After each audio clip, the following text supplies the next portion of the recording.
और सुबह 9 बजे तक का वोटिंग प्रतिशत अभी तक सामने आ गया है। वो वोट प्रतिशत हम आपको बता देते हैं जो कि सुबह 9 बजे तक पड़े हैं। शाजापुर की बात करें तो 12.05% अभी तक वोट कास्ट हुआ है। उन्नाव में 13.27% वोटिंग हुई है। सीतापुर में 14.06% मतदान हुआ है। तो एक बड़ी खबर आपको बता रहे हैं, सुबह 9 बजे तक शाजापुर में 12% के करीब वोटिंग हुई है। उन्नाव में 13% और सीतापुर में 14% मतदान हुआ है। हालांकि सुबह वो वक्त होता है जब टेम्परेचर बहुत ज्यादा कम होती है और ऐसे में कई लोग घर से बाहर निकलते हैं वोट कास्ट करने के लिए। हालांकि दिन में धूप बहुत ज्यादा हो जाती है, तापमान बढ़ जाता है, जिसके चलते वोटिंग पर भी काफी ज्यादा असर उसका पड़ता है। उसके बाद फिर शाम को फिर से वोट प्रतिशत बढ़ता है। तो अभी हम चर्चा ही कर रहे थे कि वोट परसेंटेज कब तक आता है। लीजिए, वोट परसेंटेज आ चुका है और आप देखेंगे बीते 3 चरणों के जो मतदान हुए हैं उनसे ही मिलता जुलता इस बार चौथे चरण का भी अब तक 9 बजे तक का 2 घंटे का वोट परसेंटेज हम आपको बता रहे हैं। देखना अब ये जरूरी हो जाता है अमनदीप के शाम होते होते, वोटिंग होते होते जब तक आखिरी समय नहीं आता है, ये वोट परसेंटेज कितना तेजी से बढ़ता हुआ नजर आता है। हालांकि इस बार चौथे चरण के मतदान की जब आप बात करेंगे तो गर्मी कम है, कई जगहों पर तो बारिश भी हो रही है। तो ऐसे कह सकते हैं कि आज का मतदान बढ़ना बहुत जरूरी है, वोट परसेंटेज बढ़ना बहुत जरूरी है, लेकिन ये शाम तक ही देखा जाएगा। आगे बढ़ते बता देते हैं अपने दर्शकों को कि कानपुर देहात में नेताओं में झड़प भी देखी गई है। बीजेपी के विधायक हैं पूनम संखवार, जिनसे झड़प हुई है। समाजवादी पार्टी के नेता के साथ झड़प का एक वीडियो भी सोशल मीडिया पर डाला गया है जो कि वायरल हो गया है। ककवन से समस्तपुर न्यूराज में झड़प हुई है। तो ये झड़प की भी अब जानकारी मिल रही है, जिसका ये वीडियो जो आपको दिखा रहे हैं हम, सोशल मीडिया पर ये वीडियो वायरल हो रखा है। चौथे चरण का मतदान चल रहा है, रण जारी है, लेकिन इस बीच एक तरफ ईवीएम की गड़बड़ियों की खबर और दूसरी तरफ अब ये जो प्रत्याशी हैं ये आपस में झड़प करते हुए भी नजर आ रहे हैं।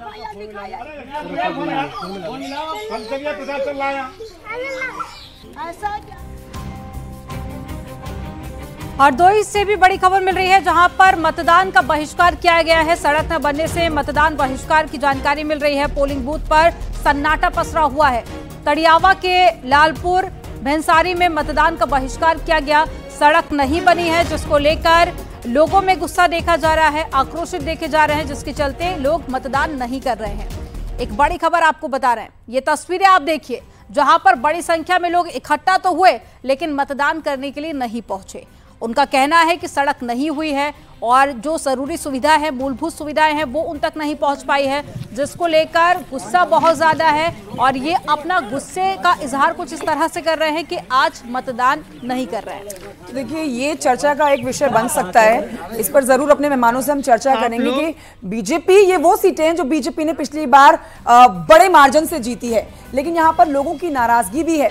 लेकिन एक बड़ी खबर अपने दर्शकों को बता देते हैं जो कि इटावा से आ रही है, जहां पर ईवीएम बदली गई है।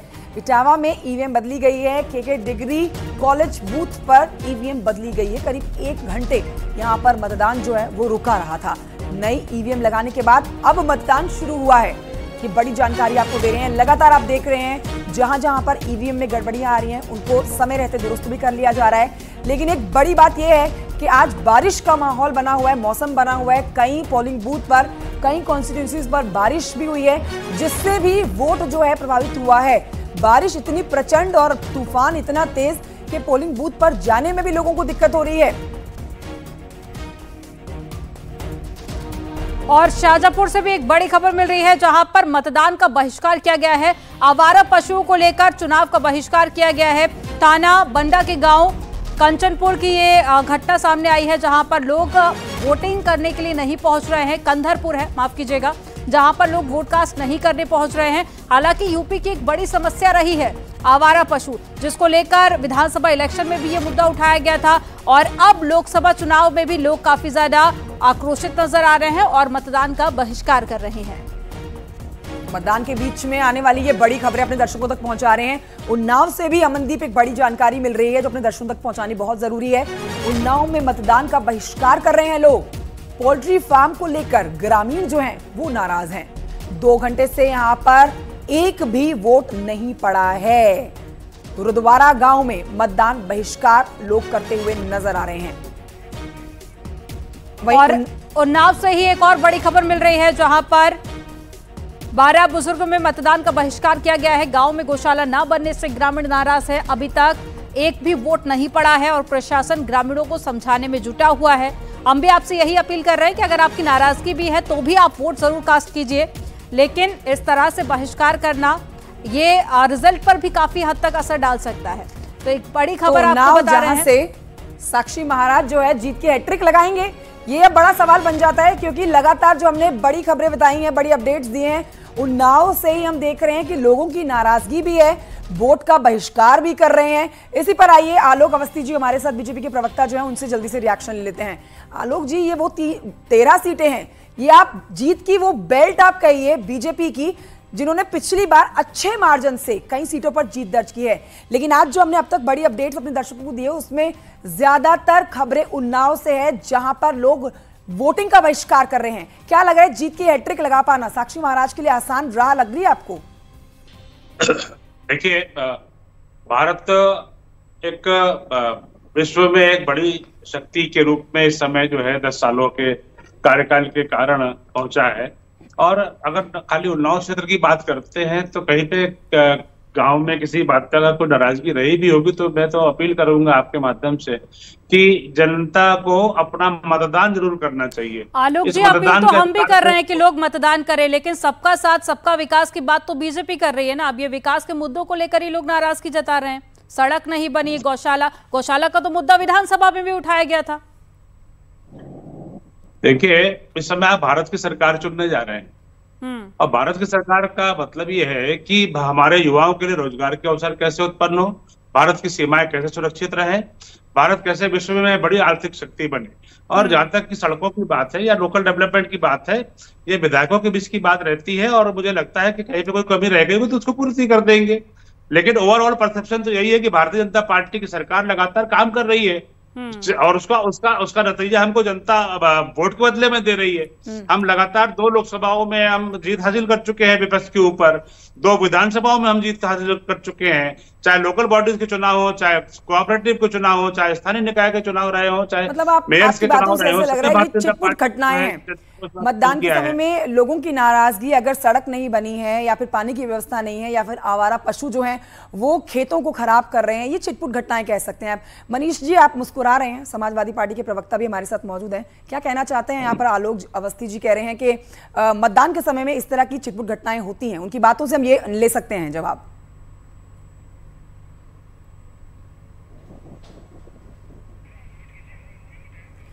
आप अनम्यूट करिए सर, आपका म्यूट है इस समय ऑडियो।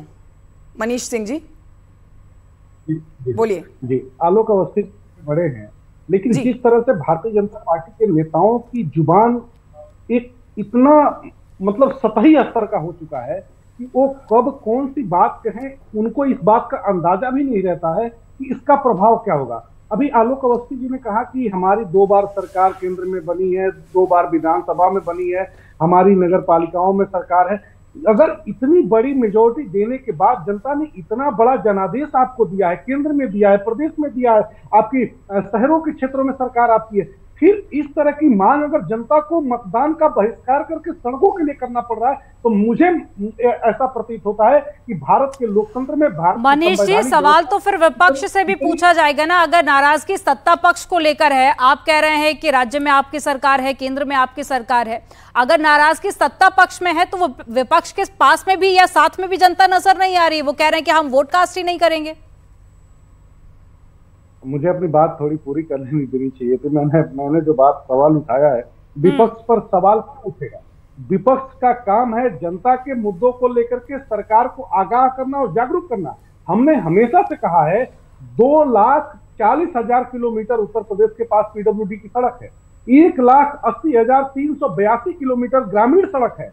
जिन सड़कों की स्थिति आज उत्तर प्रदेश के किसी भी जनपद में चले जाइए, 75 जनपदों की मैं बात कर रहा हूँ, ग्रामीण अंचलों की जो सड़कें हैं उनकी इतनी खस्ता हाल है कि वहां पर साइकिल लेकर के चलना लोगों के लिए दुभर हो चुका है। मोटरसाइकिल लेकर के 4 पहिया गाड़ी की तो बात ही छोड़ दीजिए। और आलोक अवस्थी जी से एक सवाल जरूर पूछिएगा कि जिस तरह से ग्रामीणों को मतदान में जाने के लिए, मतदान में सहभागी बनने के लिए उन्होंने एक शर्त रखा है कि अगर सड़कें नहीं है, बिजली नहीं है, पानी नहीं है, स्कूल नहीं है तो हम मतदान नहीं करेंगे। ये सरकार के ऊपर एक तमाचा है और वो तमाचा इतना बड़ा तमाचा है कि मोदी जी और योगी जी को सोचना पड़ेगा कि किस तरह से सत्ता के खिलाफ जनता ने अपना मन बना लिया है और सत्ता से बेदखल करने के लिए उत्तर प्रदेश और हिंदुस्तान की जो महान जनता है वो भारतीय जनता पार्टी को बेदखल करने जा रही है।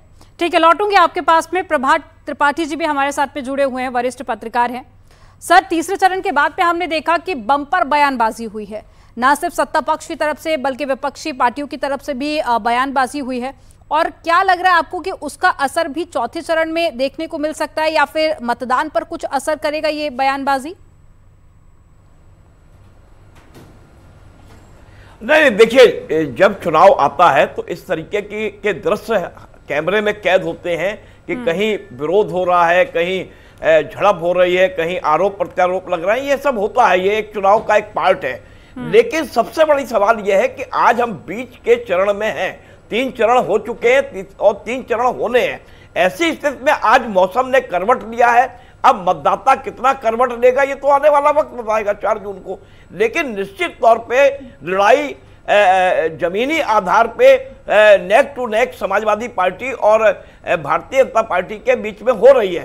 अब आरोप, अभी प्रवक्ता जिस तरीके से सपा के बोल रहे थे या भाजपा के आलोक जी, देखिए, नाराजगी जो स्थानीय लेवल पे होती है वो कहीं ना कहीं लोकसभा का चुनाव एक राष्ट्रीय लेवल पे, बड़े लेवल पे होता है। लेकिन मतदाता अपनी उपस्थिति दर्ज कराता है कि देखिए, मैं अपने जनप्रतिनिधि से नाराज हूं, जिला प्रशासन ने काम नहीं किया है और ये काम होना चाहिए, और वो मतदान नहीं करता है। यही सब लोग अपील कर रहे हैं। जिला प्रशासन का काम है कि वो मतदान कराएं, उनको समझाएं कि भैया आपका काम अगर किसी कारणों से रुका था वो पूरा हो जाएगा। ये एक मतदान की जो प्रक्रिया है वो सुचारू रूप से चलनी चाहिए और अपने मत का प्रयोग हर व्यक्ति को करना चाहिए। नाराजगी अपनी हो सकती है।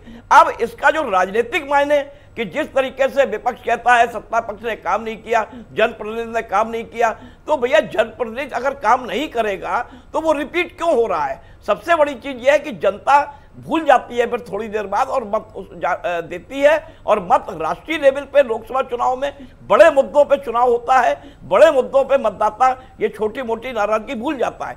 अभी आपने मोदी जी का इंटरव्यू देखा, अमित जी ने सारे सवाल किए, उनसे कोई भी सवाल नहीं छूटा, चाहे वो युवा का हो चाहे वो महिलाओं का हो, सारी चीजें उन्होंने बेबाक तरीके से अपनी बात रखी। अब निर्णय देश की जनता को यह करना है कि क्या वो देश की जनता जो 14 और 19 में उसने अपना मतदान किया था जिन मुद्दों के आधार पे, क्या वो मुद्दे देश के राष्ट्रीय फलक में सही सरकार ने काम किया है, उसमें काम हुआ है? तो ये तो एक कसौटी पे कसे जाएगा सत्ता पक्ष। बिल्कुल सर, लोकसभा चुनाव के अलग मुद्दे होते हैं, लेकिन जब सत्ता पक्ष की तरफ से विकास की बात कही जाती है तो यहाँ पर लोगों की जो उम्मीदें हैं वो सत्ता पक्ष से कहीं ना कहीं और ज्यादा बढ़ जाती है। कुछ वैसी ही तस्वीरें हैं कि लोग कह रहे हैं कि अगर नहीं विकास हुआ है तो हम वोट कास्ट नहीं करेंगे। आप सभी बने रहिएगा, लौटेंगे आपके पास में। लेकिन एक बड़ी खबर मिल रही है, बड़ी खबर का रुख कर लेते हैं। कानपुर से बीजेपी प्रत्याशी रमेश अवस्थी ने मतदान किया है और उनके मतदान के बाद में हमारे संवाददाता ने उनसे खास बातचीत की है। क्या कुछ कहा उन्होंने, आपको सुनाते हैं। लोकसभा चुनाव को लेकर आज चौथे चरण में कानपुर मतदान चला और कानपुर में भारतीय जनता पार्टी के लोकसभा प्रत्याशी रमेश अवस्थी वोट कास्ट करके आए। सर, पहले तो आप अपना स्याही का निशान दिखाएं ताकि ये आपके पूरे जागरूक वोटर्स आपसे भी कुछ इंस्पायर है। सर, अब तो कहना है क्या मुस्कुराहट कुछ कह रही, बताइए। देखिए, अब मुस्कुराहट क्या करें जब भारी जनता में उत्साह देख रहे हैं और आप देख रहे हैं बाहर किस तरीके से मोदी जी के नारे लग रहे हैं। मतदान से पहले लोग नारे लगा रहे हैं। भारतीय जनता पार्टी के प्रत्याशी के पक्ष में लोग पूरे तरीके से मन बना रहे हैं, भारी मतदान कर रहे हैं, भारी भीड़ लगी। सुबह 7 बजे से पहले लोग मतदान केंद्रों पर जमा हो रहे हैं। जो लोग ये कह रहे थे कि मतदान कम हो, उनके सभी जो कैश थे वो सब फेल हो गए। तो ये किसके पक्ष में मतदान है? सब भारतीय जनता पार्टी के पक्ष में मतदान जा रहा है। तो अब कोई दिक्कत नहीं है, भोले बाबा की कृपा है, ऐतिहासिक जीत हो रही है। सर, जिस तरह आप कह रहे हैं बाहर मोदी नारे लग रहे हैं, वैसे क्या मुद्दे के नारे लग रहे हैं? मुद्दे क्या समझ आ रहे हैं? राष्ट्रहित सबसे पहले जो दिमाग में लोगों का है कि माननीय प्रधानमंत्री जी ने राष्ट्रहित में काम किया, राष्ट्र का गौरव बढ़ाया। आज देश नहीं पूरी दुनिया में माननीय नरेंद्र मोदी जब जाते हैं तो दूसरे देश के लोग उनकी तारीफ करते हैं मंचों पे, इससे राष्ट्र का नाम बढ़ा है। आज हमारा जो सनातन धर्म, जो हमारे बुजुर्ग हम सब चाहते, जिनका सपना था कि कभी राम मंदिर का निर्माण हो और वो दर्शन करें, वो रामलला के दर्शन करें। उन सबका सपना पूरा हुआ। हम लोगों से अपील कर रहे हैं कि पहले मतदान फिर जलपान, सशक्त भारत के निर्माण के लिए और विकसित भारत के लिए अपना वोट अवश्य करें, घरों से निकलें और वोट डालें। हम कानपुर के मत के प्रतिशत को हर हाल में बढ़ा के ही मानेंगे।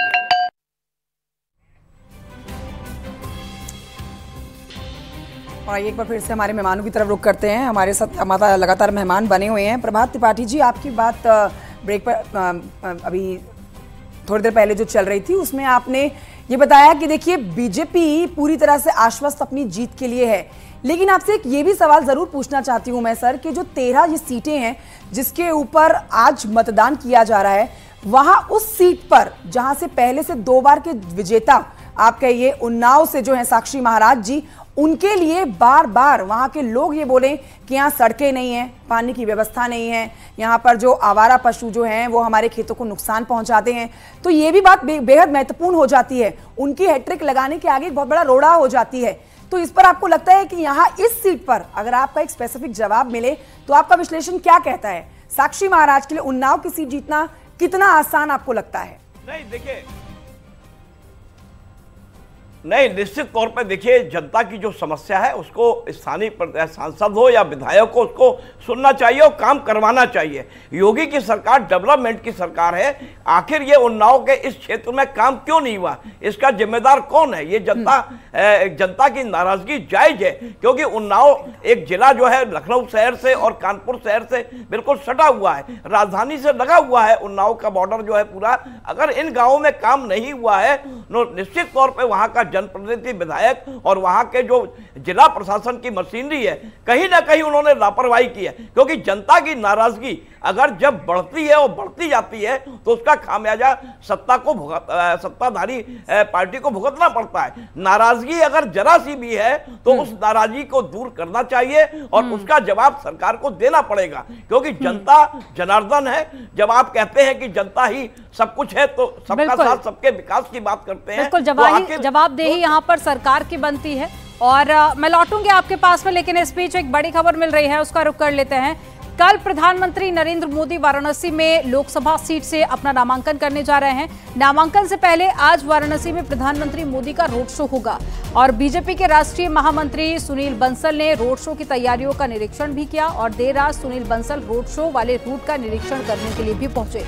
उनके साथ में बीजेपी के कार्यकर्ता भी मौजूद थे। आपको बता दें कि रोड शो लगभग 5 किलोमीटर का होने वाला है और 5 बजे से शुरू होगा, 3 घंटे का रोड शो होगा, 8 बजे तक चलेगा। तो आज प्रधानमंत्री नरेंद्र मोदी वाराणसी पहुंच रहे हैं और कल अपना नॉमिनेशन फाइल करने के लिए पहुंचेंगे। पीएम मोदी के रोड शो को लेकर वाराणसी के प्रमुख चौक चौराहों को दुल्हन की तरह सजाया गया है। कैसी है तैयारियां, हमारे संवाददाता रवि पांडे की एक रिपोर्ट आपको दिखाते हैं।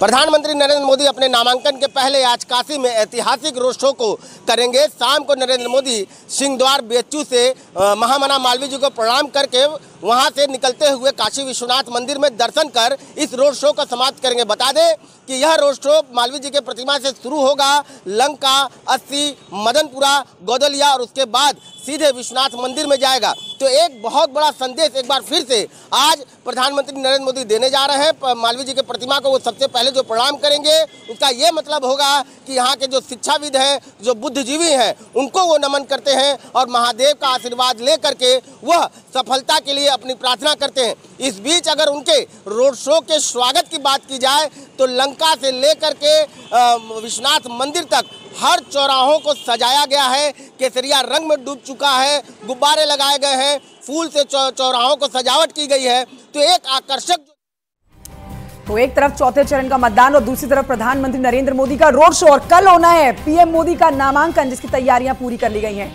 यहाँ एक छोटे से ब्रेक के लिए रुकना होगा, कहीं मत जाइए, जल्द लौटेंगे।